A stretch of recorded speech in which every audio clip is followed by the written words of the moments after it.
My name is Clara Bennett, and I'm 29. Tuesday night, I came home from back-to-back meetings with a single plan: take my meds, eat something simple, and sleep. The apartment was quiet in that way that makes you notice the hum of the fridge and the tired ache in your legs. Ryan was on the couch, eyes bright with a kind of victory that didn't fit the room. "We need to talk," he said. Those 4 words never land softly. I put my keys in the bowl, slid off my blazer, and waited. He stood, walked into the kitchen, and held up my pill organizer, the one I fill every Sunday. Empty, every slot, every day. "I did something amazing for you today," he said, like a man unveiling a surprise party. "I freed you from your pharmaceutical prison." The floor seemed to tilt. "What did you do, Ryan?" "I flushed them," he said, smiling. "All of them." He started listing trophies. The ones in the medicine cabinet, the backup bottle in my desk, even the small emergency stash in my car. 3 months of Lexapro and Wellbutrin, gone. I did math I didn't want to do. $240 with insurance, over $600 without. But the cost wasn't the point. Sudden cessation wasn't just reckless. It was a trigger I could feel stalking me from the edge of the room. "You flushed my antidepressants," I said, hearing my voice go very calm in a way that scared me. "You don't need pills to be happy," he said. "You need to man up. Well, you know what I mean. Exercise, meditate. My trainer says depression is your body asking for movement." "Your trainer who sells protein shakes is your medical source?" I asked. "He knows more than pill-pushing doctors," Ryan said, crossing his arms.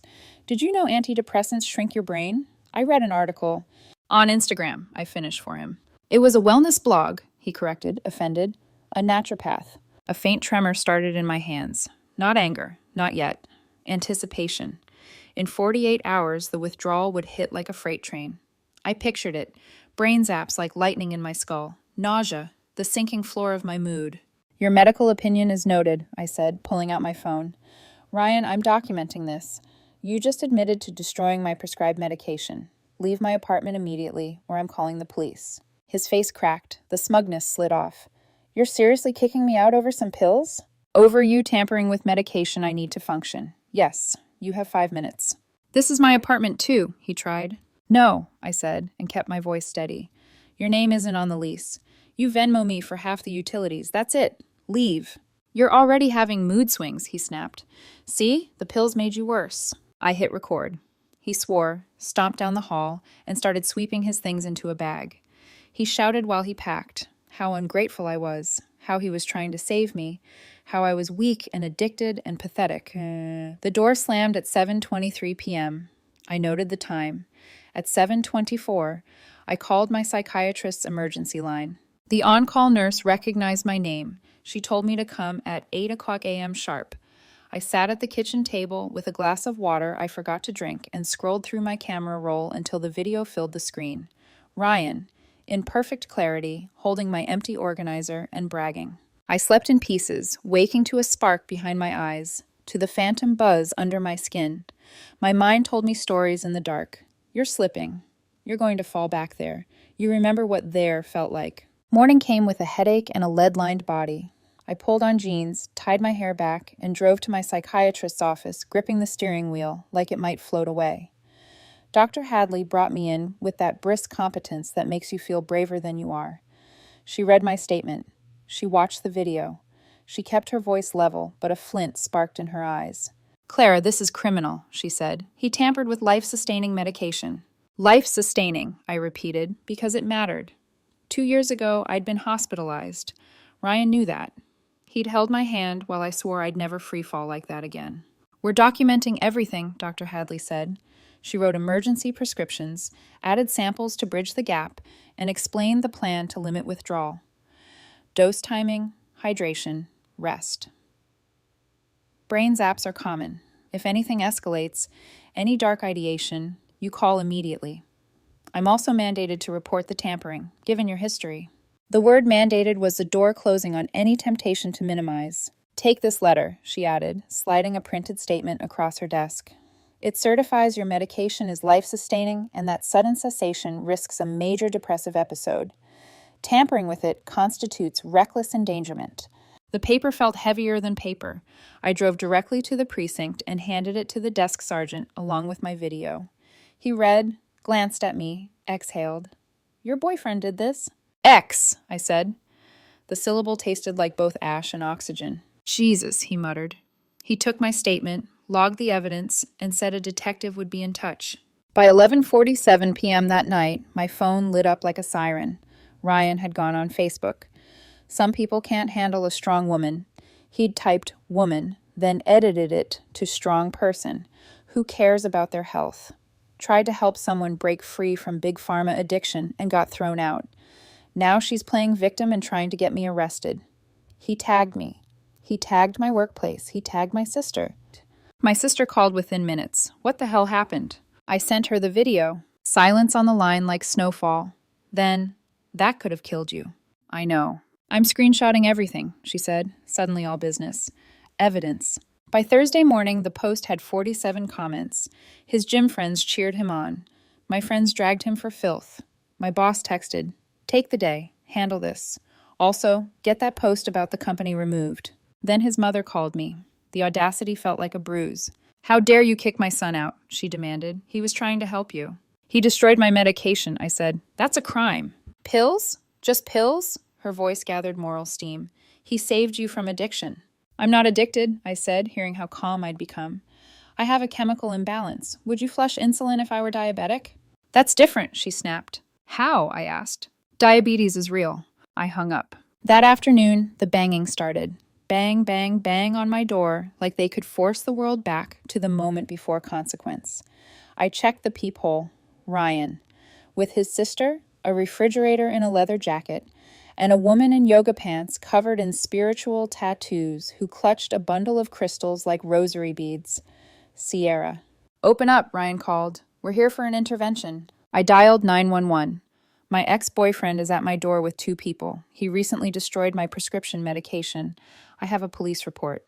The dispatcher kept me on the line. Outside, Sierra's voice drifted through the door like incense. "He's manipulated her. Pharmaceuticals do that." "Maybe she's not home," the sister said. "Her car is here," Ryan muttered. "She's hiding, probably too drugged to think straight." The officers arrived in 8 minutes. I heard the measured authority through wood and metal. "You need to leave," one said. "We're saving her from addiction," Sierra answered. "Antidepressants are poison." "Are they prescribed?" the officer asked. "So are a lot of things dealers sell," Sierra said, sweet as sage smoke. The knock on my door was firm but human. "Ma'am, can you step out?" I opened it, prescription bottles in one hand, case number in the other. "These people are trying to stage an intervention for my prescribed medication." The officer looked at me, then at them. "You've got to be kidding," he said, not quite under his breath. "Arrest her," Ryan said sharply. "She's on drugs." "Prescribed medication isn't illegal drug use," the officer replied. "Sir, ma'am, leave now or be cited for harassment." The sister squared her shoulders. "Listen, pig." "Step back," the officer warned. "Final." They left. Sierra pressed a crystal into the officer's palm.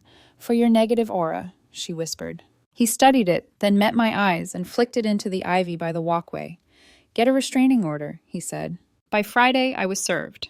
Ryan was suing me for illegal eviction, emotional distress, and, this one sent my eyebrows up, theft of groceries. I forwarded the paperwork to my lawyer with the video, Dr. Hadley's letter, and the police report. The reply came fast. "Come in. We're countering." That night, alone in my apartment, I set the new pill organizer on the counter and filled it carefully, each click of a lid a small metronome of steadiness. My phone buzzed with friends' messages, my sister's fierce check-ins, my boss's, "We've got your back." I breathed in the silence. "They think control is care," I said out loud, to the hum of the fridge, to the part of me that still feared the drop. But care is consent. Care is science. Care is me choosing to live. I swallowed the first dose and let the quiet hold. By Monday, my lawyer's office felt like the only safe place left. The fluorescent lights buzzed faintly overhead as he flipped through the lawsuit papers Ryan had filed. When he reached the part about theft of groceries, he laughed so hard he had to take off his glasses.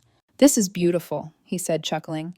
"We'll counter for destruction of property, reckless endangerment, harassment, defamation, and emotional distress."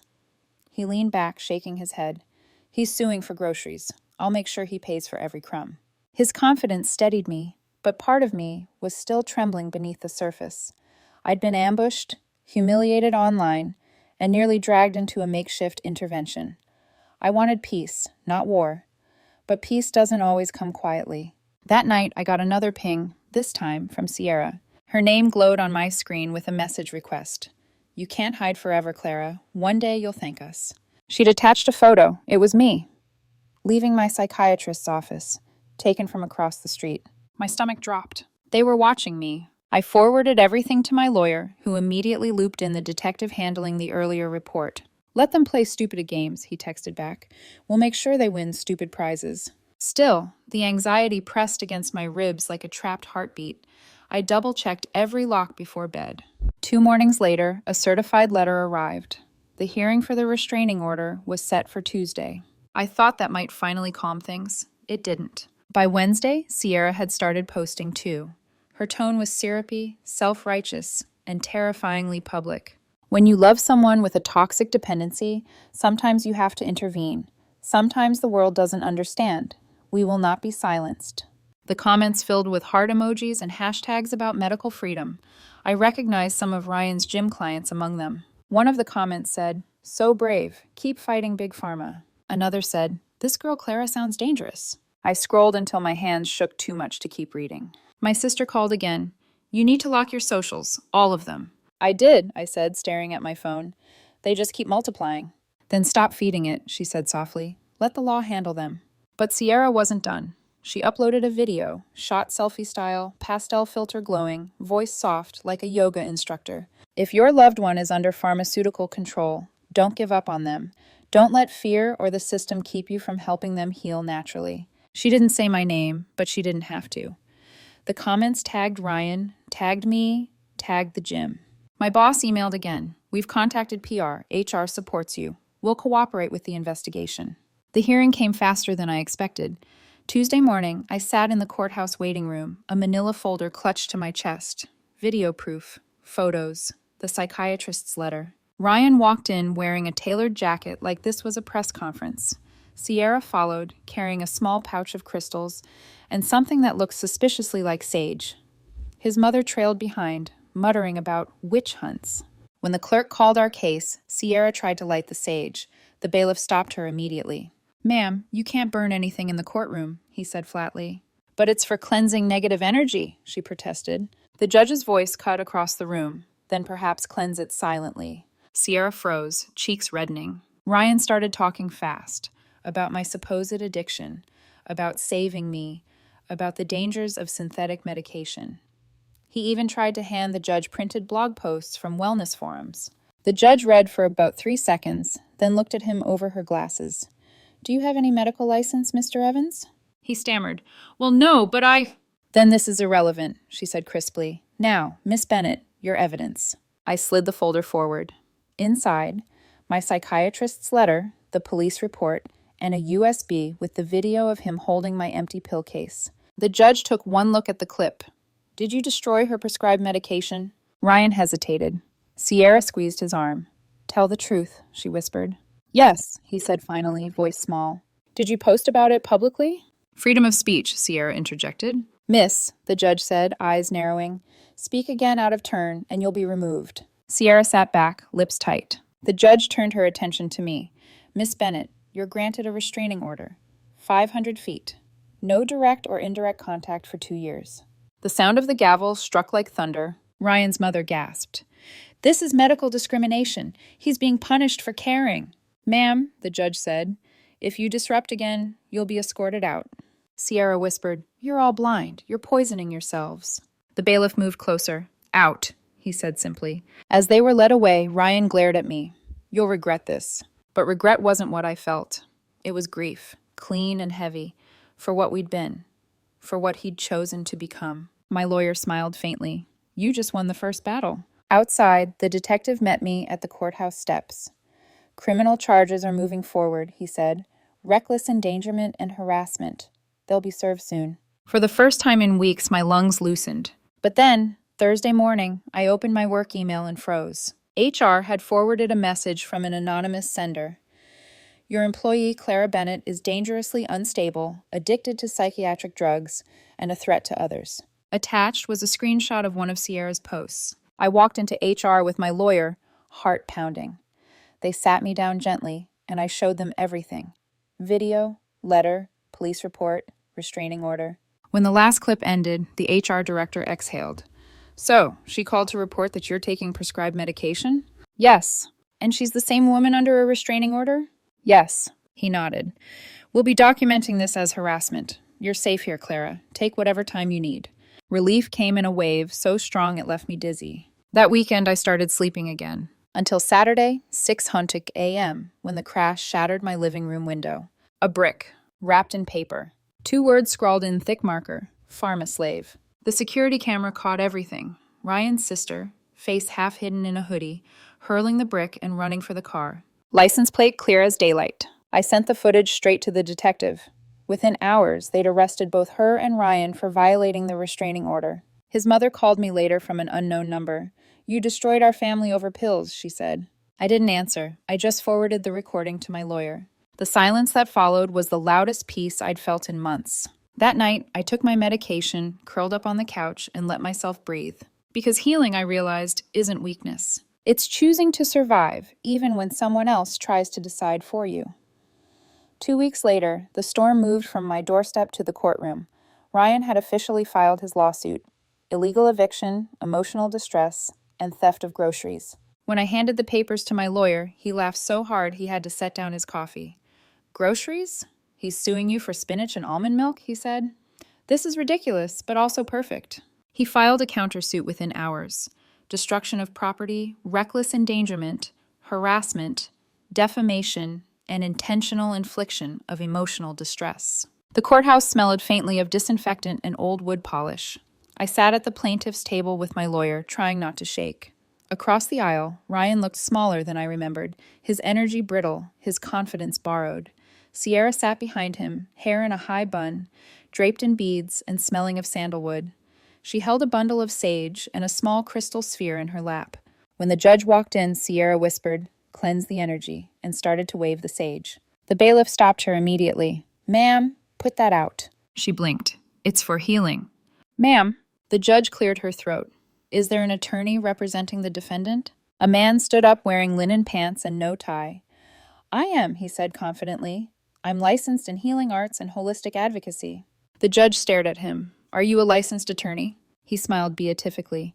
"In a broader sense." "Bailiff," the judge said, "please escort this man out." Sierra gasped. "This is discrimination against alternative medicine." "Miss," the judge said, "this is a court of law, not a wellness retreat." The next hour played out like an absurd comedy. My lawyer presented Dr. Hadley's letter, the police report, and the restraining order. Ryan tried to argue that I'd traumatized him by forcing him to move out. The judge interrupted. "Did you destroy her prescribed medication?" He shifted in his seat. "Yes, but..."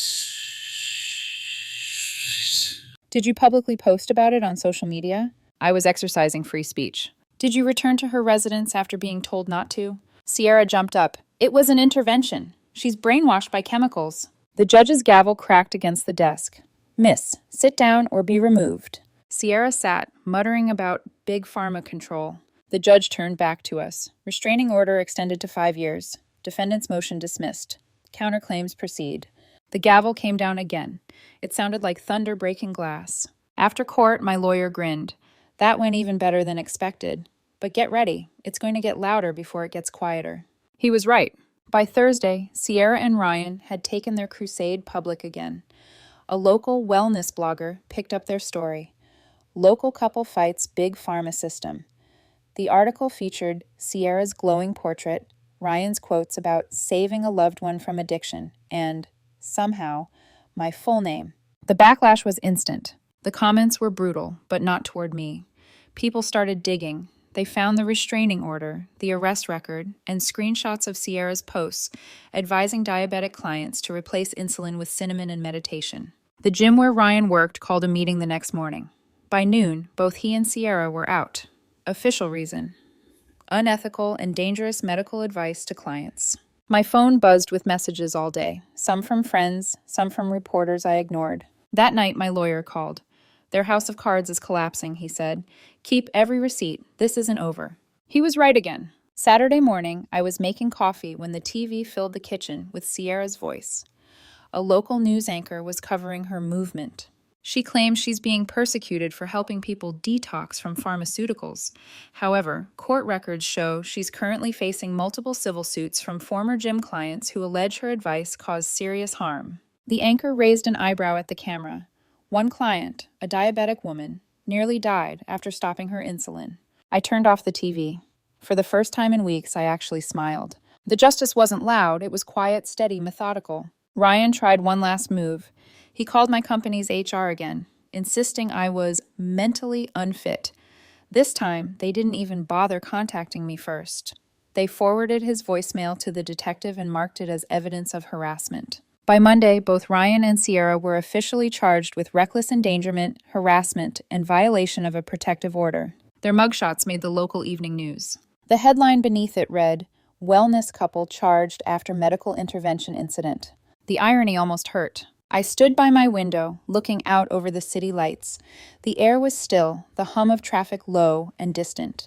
For the first time in months, I felt something close to peace. Healing wasn't a finish line, it was a practice. I texted Dr. Hadley a simple message. "Medication's working, by the way. Thank you for saving my life twice." Her reply came a minute later. "No, Clara, you saved it. You chose to keep fighting." I sat with that for a long time. 6 weeks later, the final trial began. The courthouse hallways smelled like dust and cold coffee, and every echo of footsteps made my pulse quicken. I wasn't nervous anymore, just ready. Ready for it all to end. Ryan and Sierra walked in together, hand in hand, like they were martyrs heading to their own ceremony. She wore yoga pants and a linen wrap. He wore the same smugness that had once looked like charm. Their public defender looked exhausted, like a man who hadn't slept in days. When the judge entered, the room fell silent. Sierra insisted on testifying despite her lawyer's objections. The prosecutor gave her enough rope and then simply waited. "These pills," she said, voice trembling with passion, "are killing people slowly. I should get a medal for what I did." "You have no medical training, correct?" the prosecutor asked calmly. "I have life training," Sierra said proudly. "I've seen what these drugs do." "And where did you see this?" "In documentaries," she said, "online." The prosecutor's tone didn't change. "On YouTube?" "Yes, but it's a valid source," Sierra said, glancing at the jury as if they'd nod in agreement. She kept talking, 15 uninterrupted minutes about government conspiracies, chemtrails, and how depression was invented by Big Pharma. Her own lawyer finally stood up and said, "Your Honor, I object to my client." The courtroom actually laughed. The jury deliberated for 37 minutes. Guilty, destruction of property, reckless endangerment, harassment. Ryan's sister was also convicted for vandalism and violating the restraining order. The sentencing was simple but poetic. Ryan and Sierra each got 1 year of probation, $1,500 in fines, $240 in restitution for my medication, and 200 hours of community service, specifically at a mental health facility.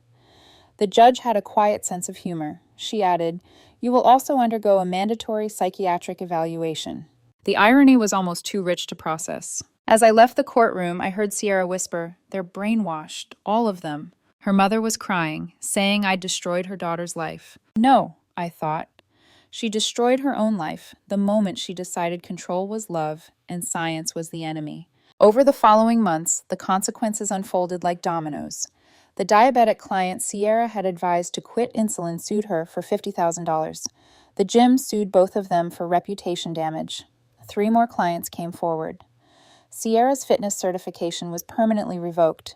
She could no longer work at any licensed gym in the state. She tried to start a podcast called Pill Pushers Exposed.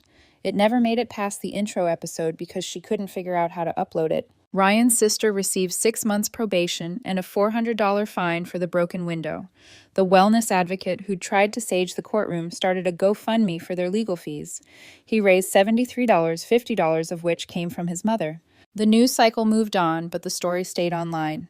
Local bloggers called it the wellness scandal. The comments section turned into a cautionary tale about how good intentions can mutate into harm. As for me, I got promoted. My boss said stability and reliability go a long way in our line of work. I laughed softly at that. Medication, consistency, peace. All the things I'd been shamed for were the reasons I could finally function. 3 weeks later, I started dating someone new. His name was Evan, and he was a pharmacist. When I told him about my medication, Half apologetic, he smiled and said, "Thank God, someone who believes in science." He found my story both horrifying and hilarious, especially the part about the sage in the courtroom. He said, "You should have kept one of the crystals as a souvenir." "Maybe I will," I said, laughing. Proof that reason still wins sometimes. A few nights after that, one of Ryan's old friends messaged me. "She really loved you," he wrote. "She just wanted you healthy." I stared at the message for a long time. Then I typed back, "Healthy according to who? Instagram influencers?" He replied, "You're so close-minded." I blocked him. The restitution check arrived in the mail a week later, $240. I didn't frame it or burn it for closure. I deposited it and used the money to refill my prescription. Because that's what adults do. They take care of their health. With medicine, with honesty, with actual healing, not hashtags. Every night before bed, I take my pill, set the glass down, and whisper a small thank you. To science, to second chances, to myself. Because the truth is, I didn't win by fighting them. I won by surviving them.